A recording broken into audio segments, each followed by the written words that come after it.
주의 큰 복을 받는 참된 비결은 주의 영이 함께함이라. 성령이 계시네. 할렐루야 함께하시네. 좁은 길을 걸으며 밤낮 기뻐하는 것 주의 영이 함께함이라. 다시 한 번 더 내가 매일 기쁘게 순례의 길 행함은 다 주의 팔이 나를 안도함이요. 내가 주의 큰 복을 받는 참된 비결은 주의 영이 함께함이라. 성령이 계시네. 할렐루야 함께하시네. 좁은 길을 걸으며 밤낮 기뻐하는 것 주의 영이 함께함이라. 전에 죄에 빠져서 평안함이 없을 때 주의 십자가에 공포 힘입어 그 발 아래 엎드려 참된 평화 얻음은 주의 영이 함께함이라. 성령이 계시네. 할렐루야 함께하시네. 좁은 길을 걸으며 밤낮 기뻐하는 것 주의 영이 함께함이라.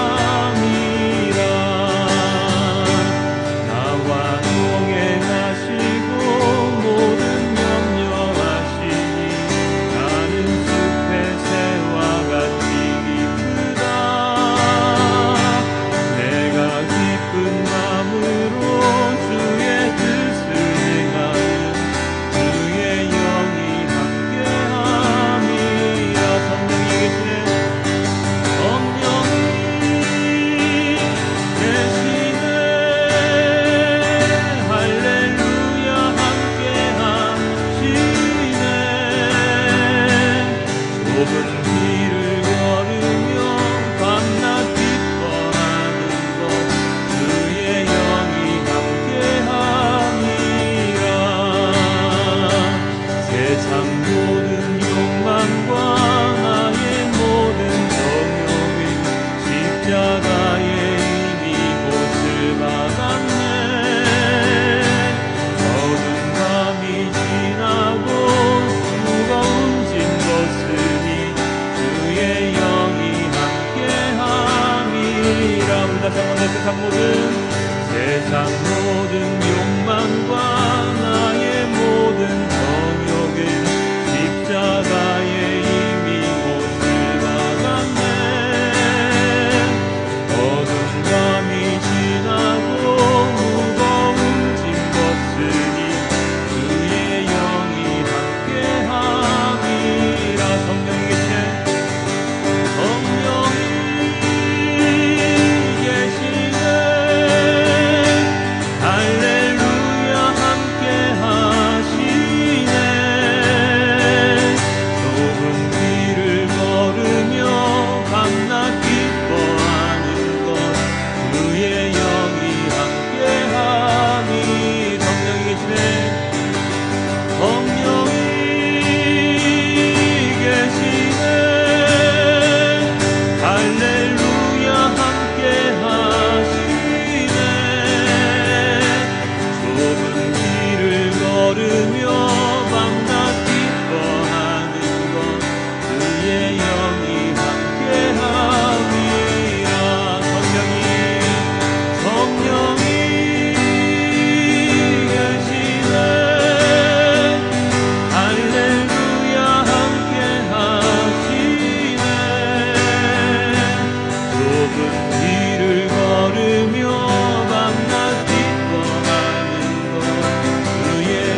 드리도록 하겠습니다. 기도합니다.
죄인을 하나님 아버지께서는 또다시 살려주신다고 우리에게 말씀하십니다. 아버지 하나님께 지난 주간 주셨던 모든 죄 내려놓고 주님께 참회의 기도, 용서의 기도 함께 드리도록 하겠습니다.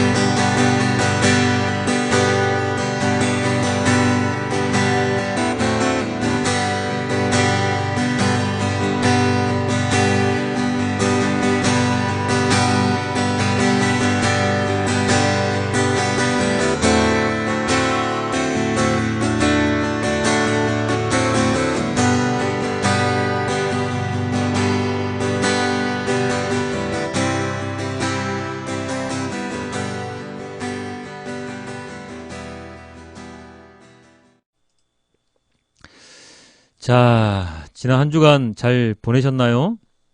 설 연휴가 있어서 많은 가족들과 즐거운 시간을 보내셨으리라 생각이 되는데요. 자, 이제 설 연휴도 끝났고 본격적인 달개해인 정유년이 밝았습니다. 얼마 전에는 달과 두 행성, 즉 화성과 금성이 일직선으로 늘어서는 현상도 일어나서 많은 사람들이 밤하늘을 바라보느라 목이 좀 아팠을 것 같은데요. 근데 조금 우습게 생각되는 것은 옛날 사람들은 그 행성이 일렬로 서거나 십자가 모양으로 모이게 되면 지구에 종말이 온다느니 하는 그런 말을 믿었다고 하는 것입니다. 단지 행성이 돌다가 우연하게 그렇게 보이는 것에 대해서 그렇게 해석을 했다고 하니 참 우스울 수밖에 없지요. 자연현상은 우리가 모르는 것이 너무나도 많습니다. 우리가 아무리 캐어도 그 무한함은 끝이 없습니다. 인간은 과학이라는 잣대로 많은 자연법칙을 아는 것처럼 이야기를 하는데요. 과연 우리가 알고 있는 자연법칙들이 얼마나 됐겠습니까? 모르긴 몰라도 아주 적지 않을까 하는 생각을 합니다. 특히 밤하늘에서 벌어지는 일들도 그렇고 우리를 구성하는 세포들에 대해서도 그렇지요. 인간의 유한한 지식으로 무한한 세상을 파헤친다는 것, 물론 필요한 일이긴 하지만 너무나도 터무니없는 주장 또한 많은 것이 사실입니다. 오늘 바울 사도는 우리들에게 이런 말씀을 내놓고 있습니다. 고린도 교회 사람들에게 전한 말인데요. 이렇게 이야기하고 있지요. 고린도 전서 2장 6절입니다. 그러나 우리는 성숙한 사람들 가운데서는 지혜를 말합니다. 그런데 이 지혜는 이 세상의 지혜나 멸망하여 버릴 자들인 이 세상 통치자들의 지혜가 아닙니다. 자, 무슨 뜻입니까? 바울이 지혜에 대해서 이야기를 하고 있는데요. 그것은 세상의 지혜나 멸망하여 버릴 자들인 통치자의 지혜가 아니라고 말합니다. 세상 사람들이 대부분 판단할 때 지혜라고 하면 주로 세상을 살아가는 지혜, 유명한 사람들의 말씀 등등을 일컫지요. 아니면 국가 권력자라든지 세상을 변혁했던 많은 사람들의 지혜를 일컬을 때도 있습니다. 그런데 바울 사도는 오늘 자신이 말하고 있는 지혜는 그런 종류의 지혜가 아니라고 이야기했습니다. 바울 사도가 왜 이렇게 지혜에 대해서 이야기를 했는지 오늘 고린도전서 본문 첫 구절을 함께 살펴보면 이렇게 되어 있습니다. 2장 1절입니다. 형제들아, 내가 너희에게 나아가 하나님의 증거를 전할 때에 말과 지혜의 아름다운 것으로 아니하였나니. 자, 여기 지혜가 처음 등장했는데요. 바울은 어떤 일을 하는 사람이었죠? 바로 하나님의 말씀을 전하는 전도자였습니다. 괴수 중에 괴수라 고백하였고 이전에는 그리스도인을 핍박했던 그가 유대인으로서 아주 뛰어난 학식을 지닌 사람으로 알려졌던 그가 그 당시 유명한 가말리엘이라는 선생 밑에서 공부를 했던 그가 그렇기 때문에 성경적인 지식이라든지 세상에 대한 지식이 아주 뛰어난 자였을 그 바울이 그런 그가 다메섹, 즉 다마스쿠스로 가는 길 위에서 누구를 만났습니까? 바로 예수님을 만나게 되었지요. 그리고 그 이후에 그는 예수님의 제자로서의 삶을 살아가게 되는데요. 그가 주로 한 것이 바로 전도자의 삶, 전도 여행이었지요. 세상을 돌아다니면서 전도, 즉 예수님의 말씀을 전하는 역할을 담당한 사람이 바로 바울 사도였는데요. 이러한 사역 가운데 있는 바울이 예수님의 말씀을 전할 때, 예수님을 증거할 때 그는 어떤 능력으로 그런 일을 했다고 합니까? 자신이 이전에 가말리엘 선생께 배웠던 것들을 토대로 했을까요? 자신이 이때까지 살아오면서 듣고 보고 배웠던 세상의 것을 중심으로 이야기를 했습니까? 세상의 지혜로서 예수님을 전했을까요? 아닙니다. 방금 살펴본 1절의 말씀 가운데 바울 사도는 세상의 지혜로 한 것이 아니라고 말을 하였습니다. 그렇다면 무엇으로 했습니까? 2장 4절에 이렇게 밝히고 있습니다. 내 말과 내 전도함이 설득력 있는 지혜의 말로 하지 아니하고 다만 성령의 나타나심과 능력으로 하여. 설득력 있는 지혜의 말, 여기서 지혜의 말은 세상의 지혜죠. 그 말로 한 것이 아니고 바로 무엇으로? 성령의 나타나심과 능력으로 그는 말씀을 전했다고 고백하고 있습니다.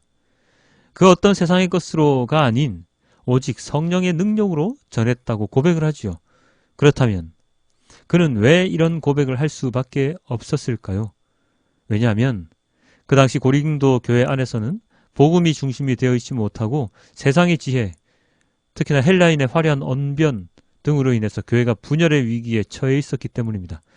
헬라인들의 그 철학적인 수사와 가치관 등은 그리스도인들이 보기에도 좀 있어 보이는, 그래서 많은 이들이 말씀보다 외적으로 보이는 것에 더 관심을 쏟게 만들었지요.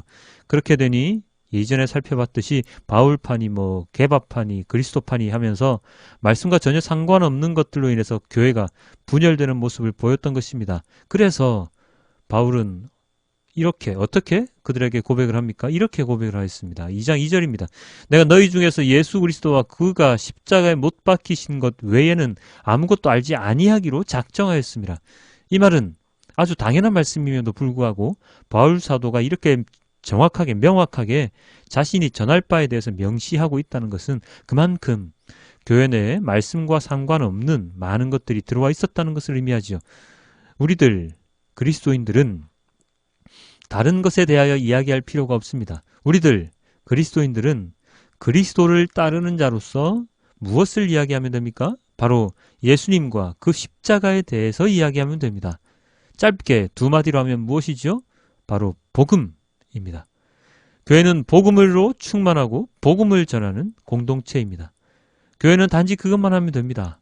이 복음을 전하기 위해서 우리가 해야 하는 것이 바로 성경을 읽고 묵상하고 말씀이 무엇인지를 알려고 노력하고 그런 과정을 거쳐서 한 문장으로 단 두 마디로 정리되는 복음이라는 것을 좀 더 쉽고 좀 더 사람들이 잘 이해할 수 있도록 이렇게 저렇게 풀어서 설명할 수 있도록 하게 되는 것이죠. 바울이 학문적인 지식이 아주 뛰어났다고 하더라도 예수님에 대해서 십자가에 대해서 제대로 알지 못했다면 그는 다마스쿠스에서 그리스도인들을 핍박하는 그 모습 그대로 남아 있었을 것입니다. 그렇습니다. 우리가 알아야 하고 전해야 하는 것은 바로 이 구절에 다 담겨 있습니다. 무엇이요? 예수 그리스도와 그리스도께서 십자가에 못 박히신 것, 그것만 알아도, 아니 그것에 대해서 깊이 있게 알게 되면 우리의 지식과 세상의 지혜와 나의 능력이 아닌 성령 하나님의 나타나심과 능력으로 우리가 복음을 전할 수 있게 되는 것입니다. 바울은 바로 예수님에 대한 이것을 다음과 같이 이야기합니다. 2장 7절입니다.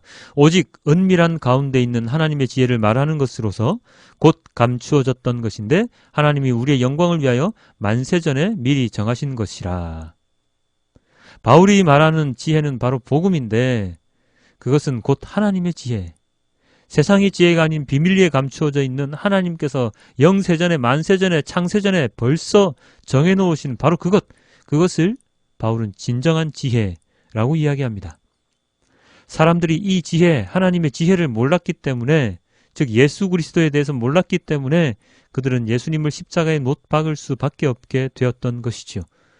하나님의 지혜, 성령께서 주시는 그 지혜를 알지 못하면 그것을 알지 못하는 자는 그리스도인이 아니라 그냥 성경에 대한 지식이 해박한 사람, 즉 바울 시대에 존재했던 많은 종교 지도자들, 바리새파나 사두개파나 대제사장 같은 사람들의 위치, 사람들처럼 밖에 되지 않습니다.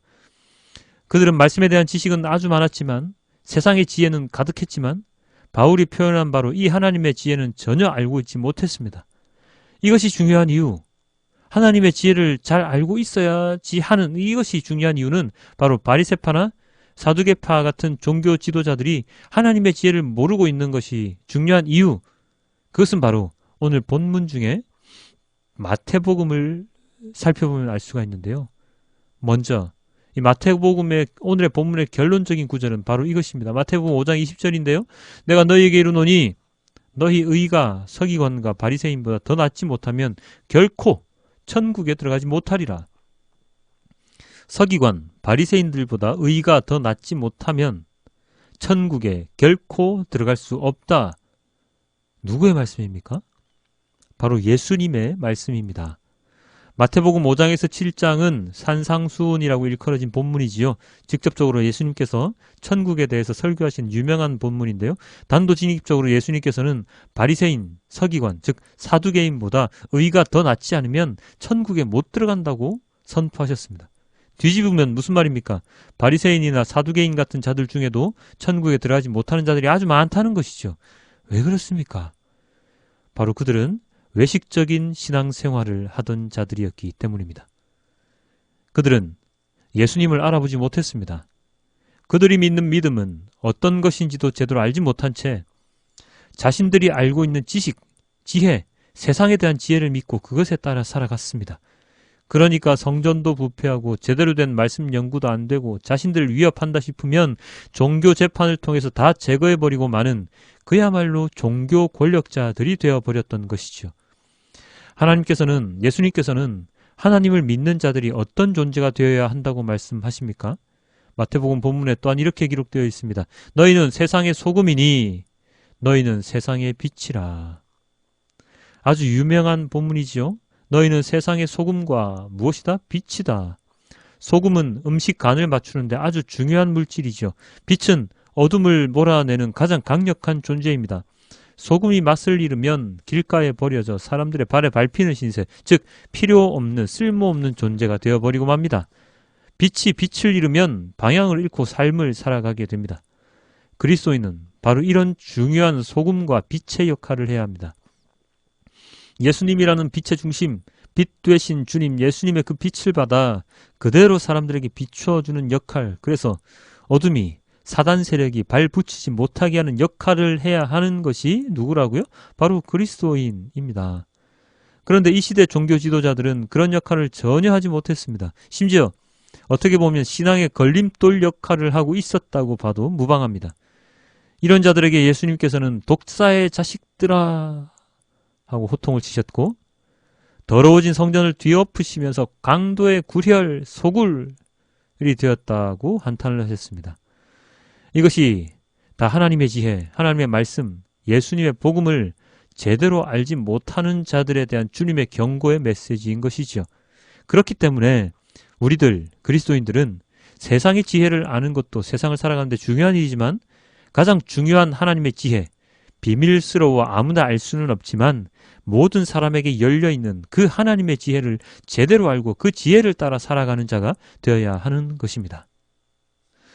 오늘 본문 마태복음 5장 17절입니다. 내가 율법이나 선지자를 폐하러 온 줄로 생각하지 말라. 폐하러 온 것이 아니요 완전하게 하려 함이라. 예수님께서는 율법을 완성시키러 오셨습니다. 그리고 그 율법을 정확하게 우리에게 알려주시기 위해서 이 땅에 오셨습니다.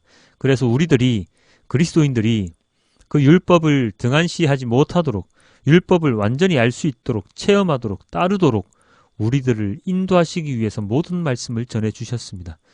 그러므로 마태복음 5장 19절인데요. 그러므로 누구든지 이 계명 중에 지극히 작은 것 하나라도 버리고 또 그같이 사람을 가르치는 자는 천국에서 지극히 작다 일컬음을 받을 것이요 누구든지 이를 행하며 가르치는 자는 천국에서 크다 일컬음을 받으리라. 주님의 말씀을 전할 때 무엇인가를 빠뜨리지 않게 해야 합니다. 이 말은 모든 말씀을 다 전하는 것도 해당되지만 나의 생각을 가미하여서 왜곡된 말씀을 전하지 않아야 한다는 뜻도 담겨 있습니다. 바울 사도가 그랬듯이 우리는 예수 그리스도와 그 복음을 십자가 복음을 전하는 일에만 몰두하면 되는 것입니다.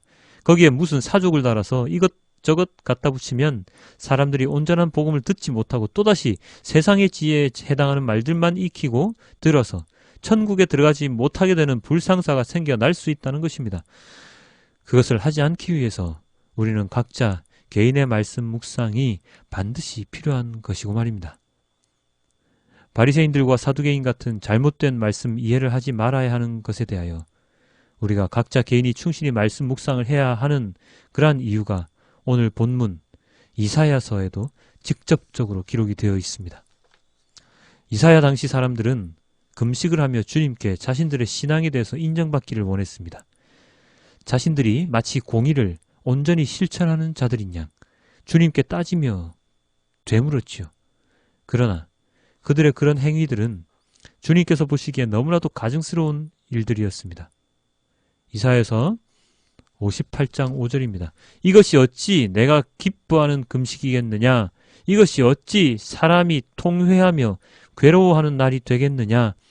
머리를 갈대처럼 숙이고 굵은 배와 재를 깔고 앉는다고 해서 어찌 이것을 금식이라고 하겠으며 주님께서 너희를 기쁘게 반기실 날이라고 할 수 있겠느냐?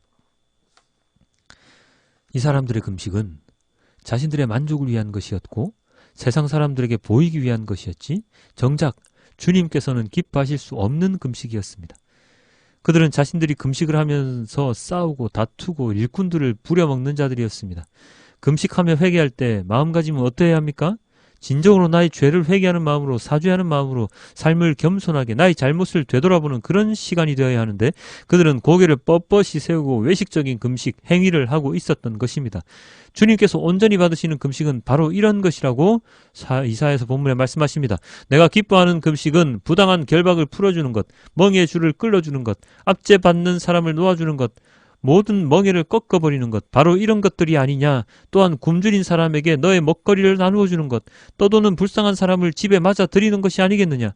헐벗은 사람을 보았을 때에 그에게 옷을 입혀주는 것, 너의 고륙을 피하여 숨지 않는 것이 아니겠느냐. 이 구절을 보시고 좀 느껴지는 것이 있습니까? 바로 예수님께서 이 땅에 오셔서 하셨던 모든 것이 바로 이 두 구절에 담겨 있지요. 평화의, 자유의, 위로자의, 구원의 상징이셨던 예수님께서 행하신 모든 일들이 여기에 다 들어있습니다. 이것이 진정으로 주님이 바라시는 그리스도인들의 모습이라는 것입니다. 마음에 교만한 마음으로 내가 가진 것이 많으니 내가 힘이 있으니 내가 능력이 있으니 하면서 행하는 것이 아니라 진정한 긍휼의 마음, 사랑의 마음, 나눔의 마음을 가지고 하나님의 마음으로 이 모든 일을 해낼 때 그들은 율법을 온전히 지키며 오로지 복음만을 전하는 온전한 그리스도인으로서 하나님께 인정받을 수 있을 것입니다. 그런 자들에게 하나님은 이런 은혜를 주시죠. 그리하면 내 빛이 새벽 햇살처럼 비칠 것이며 내 상처가 빨리 나을 것이다. 내 의를 드러내실 분이 내 앞에 가실 것이며 주님의 영광이 내 뒤에서 호위할 것이다. 그때에 내가 주님을 부르면 주님께서 응답하실 것이다. 내가 부르실 때에 주님께서 내가 여기 있다 하고 말씀하실 것이다. 대답하실 것이다. 저는 이 구절을 보면서 가장 마음에 드는 구절, 꼽으라면 맨 뒤에 구절인데요. 내가 부르실 때에 주님께서 내가 여기 있다 하고 대답하실 것이다. 내가 부르시면 주님께서 나 여기 있어 하고 응답하신다는 것이죠. 어떤 자들에게 이런 은혜를 주신다고요? 바로 하나님의 마음으로 살아가는 자들, 외식적인 행위를 하는 자들이 아니라 진정한 하나님의 마음, 예수님의 복음을 전하는 자들에게 이러한 은혜를 주신다고 합니다. 그리스도인들의 모습은 바로 그런 모습이 되어야 하는 것이죠. 자, 이제 말씀을 정리해 볼까 합니다. 우리는 어떤 그리스도인이 되어야 합니까? 오늘의 본문 중에 마태복음 본문을 따르면 소금과 빛의 역할을 감당하는 자들이 되어야 합니다. 음식에 소금을 뿌려서 간을 맞추듯이 그리스도인들은 세상에 들어가 소금의 역할, 즉 예수님의 복음을 전하는 자로 살아가야 합니다. 그리고 빛 되신 예수님을 그대로 왜곡되지 않게 비추는 빛의 역할을 감당해서 어둠에 갇혀있는 자들을 빛 가운데로 들어올 수 있도록 이끌어 주어야 합니다. 이런 역할의 본보기가 되시는 분 바로 누구십니까? 예수님이시죠. 예수님은 이전의 모든 율법을 폐하러 오신 것이 아니라 완성하러 오셨지요. 그래서 그 율법, 말씀을 온전히 전하는 자들로서 그리스도인들을 제자들로 만드셨습니다. 그들은 말씀을 왜곡되게 전하는 잘못을 범하면 안 됩니다. 가장 비교되는 사람이 누구였습니까? 바로 서기관, 바리새인, 대제사장 등등등의 종교 지도자들이었죠. 그들은 어떤 삶을 살았다고요? 외식적인 삶, 남에게 보이기 위한 신앙, 자신들의 권력을 유지하기 위한 권력자로서 이 세상을, 그 시대를 살아갔습니다. 그들은 진정한 신앙인이라고 말할 수 없지요. 그들을 타산지석 삼아서 우리들, 이 땅의 그리스도인들은 그들의 삶과 반대되는 삶, 즉 예수님의 복음만을, 십자가만을 전하는 바울 사도와 같은 삶을 살아야 합니다. 적당히라는 말은 신앙에 없습니다. 바울 사도가 고백했듯이 자신의 모든 것을 주님께 바치는 각오로 오로지 복음, 말씀에만 집중하며 살아가야 합니다. 세상의 지혜가 아닌 하나님의 지혜에 집중하는 삶을 살아야 합니다. 우리의 능력이 아닌 성령님의 능력으로 이 모든 것을 감당해내어야 합니다. 우리는 하나님의 영으로 만들어진 자들이기 때문에 더욱더 그렇습니다. 태초부터 정해진 하나님의 그 계획, 그 비밀을 우리는 알게 되었고, 그리고 그 비밀을 온전히 전하는 자로서 살아가야 하는 사명을 받았습니다. 사랑하는 성도 여러분, 바로 이 점을 잊지 말고 하루하루를 살아가야 합니다. 쓰잘데기 없는 말들로 사람을 현혹시키는 그런 왜곡된 말씀 전도자들을 잘 분별하여서 내가 온전한 그리스도인이 되려면 무엇을 해야 하는지, 하루하루 말씀 묵상을 위하여 얼마나 많은 시간을 투자해야 하는지를 반문하고 반성하는 자세로 하루하루를 살아가야 할 것입니다. 이번 한 주간도 주님의 말씀이 귀에 딱지가 않도록 듣고, 그리고 머리에 쥐가 나도록 묵상하고 그 모든 것이 온전해질 때 주님이 주시는 평화의, 평강의 은혜를 누리고 체험하는 우리 모든 성도님들이 되시길 주님께 기도드립니다. 오늘 함께 말씀을 기억하면서 우리 찬양을 할 것입니다. 아버지의 마음이 어떤 마음인지 이 찬양을 하면서 고백하고 그 마음으로 살아갈 수 있기를 찬양하겠습니다. 아버지 당신의 마음이 있는 곳에 나의 마음이 향하길 원해요. 아버지 당신의 눈물이 고인 곳에 나의 눈물이 보이길 원해요. 아버지 당신이 바라보는 영혼에게 나의 두 눈이 향하길 원해요. 아버지 당신이 울고 있는 어두운 땅에 나의 두 발이 향하길 원해요.